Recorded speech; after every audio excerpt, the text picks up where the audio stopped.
Hello everyone, welcome back to probably the last time I record tonight, but I'm gonna say this right now. We're going into The Hobbit and Choplifter. Now when we do Choplifter, there will be Choplifter music now because apparently it's not an arcade. It's sort of like an arcade game, but it was also, and we'll get to that. But we gotta read about the Hobbit first.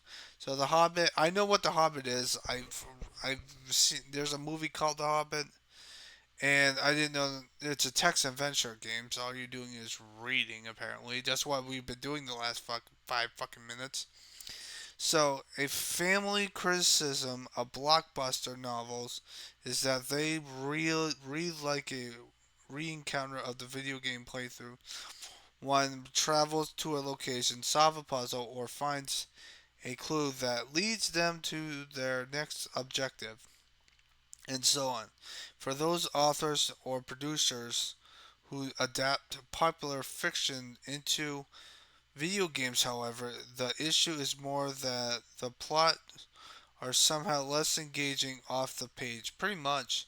The developers and authorize do not appear how to make their closing choosing medium as powerful as the original novel as the storytelling device. So this game does not go by the fucking book apparently.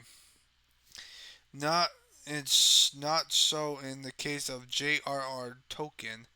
I know who that is because he's the one who he was in a rap battle, I believe, back in season 5, I believe, of Epic Rap Battles of History.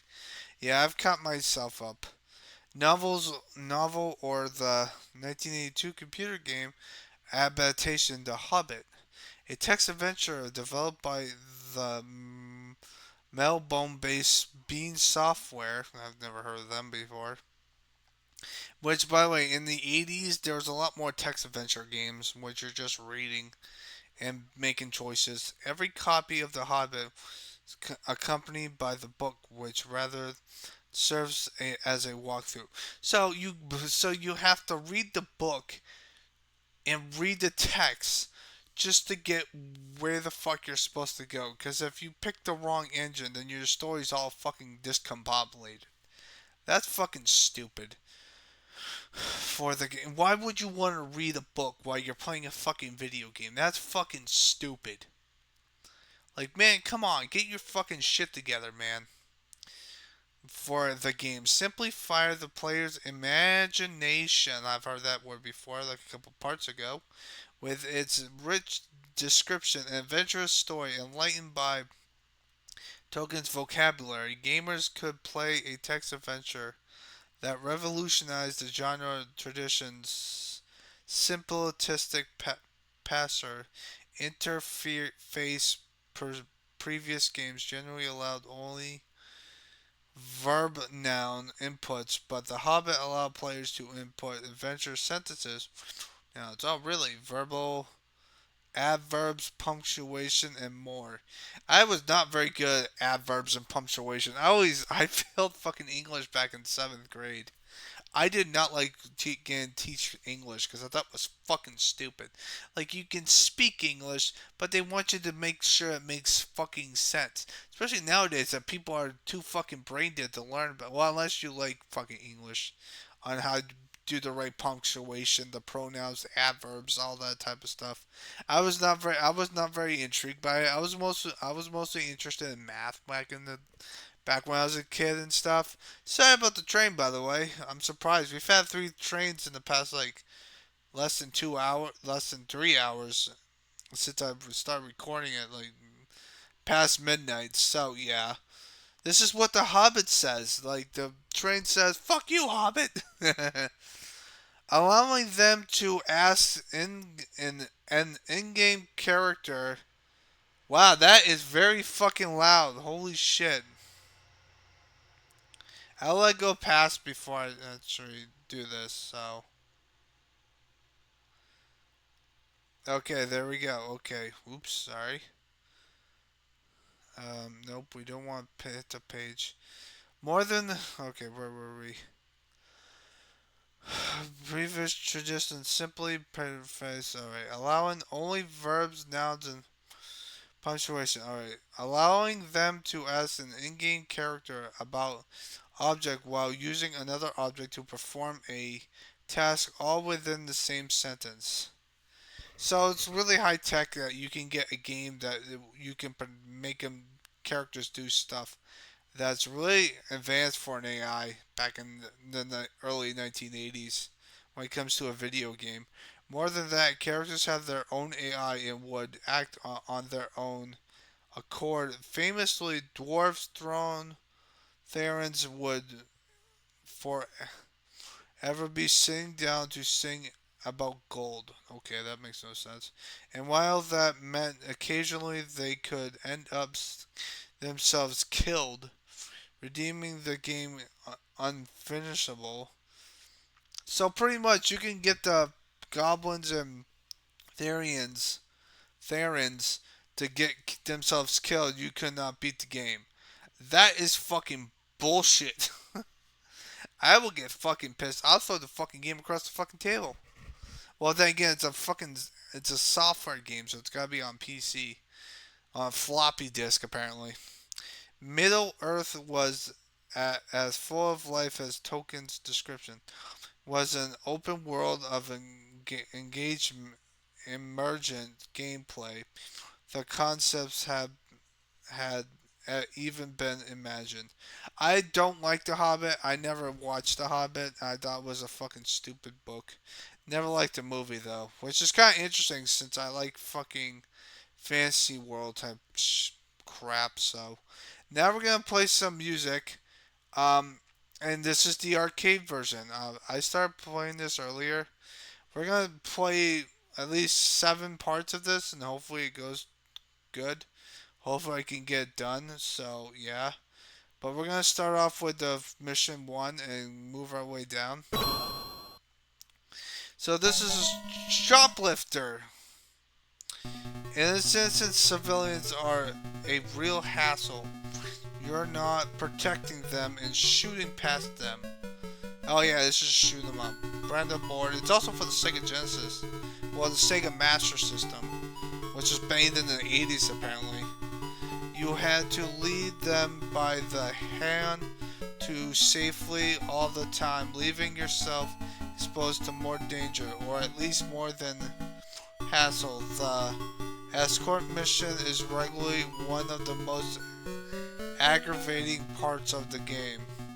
But Choplifter, one of the first games to use the parts of the game, but Choplifter was one of the first games to use concept actually makes it fun. In Choplifter, fly a helicopter into enemy territory under a heavy fire, blowing tanks, planes, and anti-aircraft artillery is easy. Really, recruiting the civilians. So you have civilians that you're recruiting? What, are you a fucking rebel? The music that's playing is fucking dope, man. I love this music. It's kind of catchy. Who's are huddled inside buildings in the middle of it all is the hard part. Instead of mobbing you the second you land a lot of Sagan, they scroll up to chopper like business travelers are already on the second dream dry mantine, and if you get shot down while you're carting them back to base, they happily die by your side. A realistic for its day anyway. Yeah, no. Warzone combined. Jesus Christ, this music. So fucking catchy, man. Warzone combines with a plausible awkward control scheme. The chopper's front gun leans down, forcing you to back to aim at anything street for you, and if you want to change directions or to switch to ground targets, use the joystick. You actually have to press a separate button, switch your alternation. Okay. Damn, this is really catchy. Holy shit. Alright, let's go to mission 3. Hold on.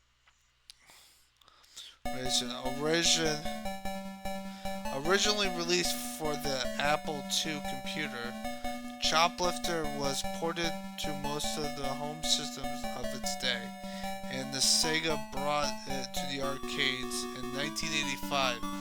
The few occasions that a game has moved from home systems to coin-op, and though it's difficult to find nowadays, its legacy lives on. Art game designer Massahoff, The Thrill of Combat 2009 re-imaged it popular by maniacs who murdered civilians instead of saving. Okay, okay. So, apparently back in the day, instead of trying to beat the game functionally by going up against the terror of enemy lines, instead of people used to blow up the fucking civilians who you can recruit, because back in the day, human beings, when it comes to video games, there's all logic out the window, and if they want to kill the civilians just because they're being dicks, they can do that. They still do it to this day. Like, most gamers like to go outside the box and kill people that make it's like, what the fuck, man. Oh my god. It's like one of those games where a shoot 'em up game where you're not supposed to kill a certain person, but then you kill them anyway because you can, because that's what the game allows you to do, and then people get fucking pissed off about it. It's so fucking stupid. Oops, don't want to do that. So the civilians, instead of saving them, for example, merciless for the helpless citizens on the ground, the chopper in the game is even harder to handle. So apparently, you can kill civilians because people are dicks, and that's pretty fucking funny. Um, that's fucking dickish, man. Like, why would you fucking do that?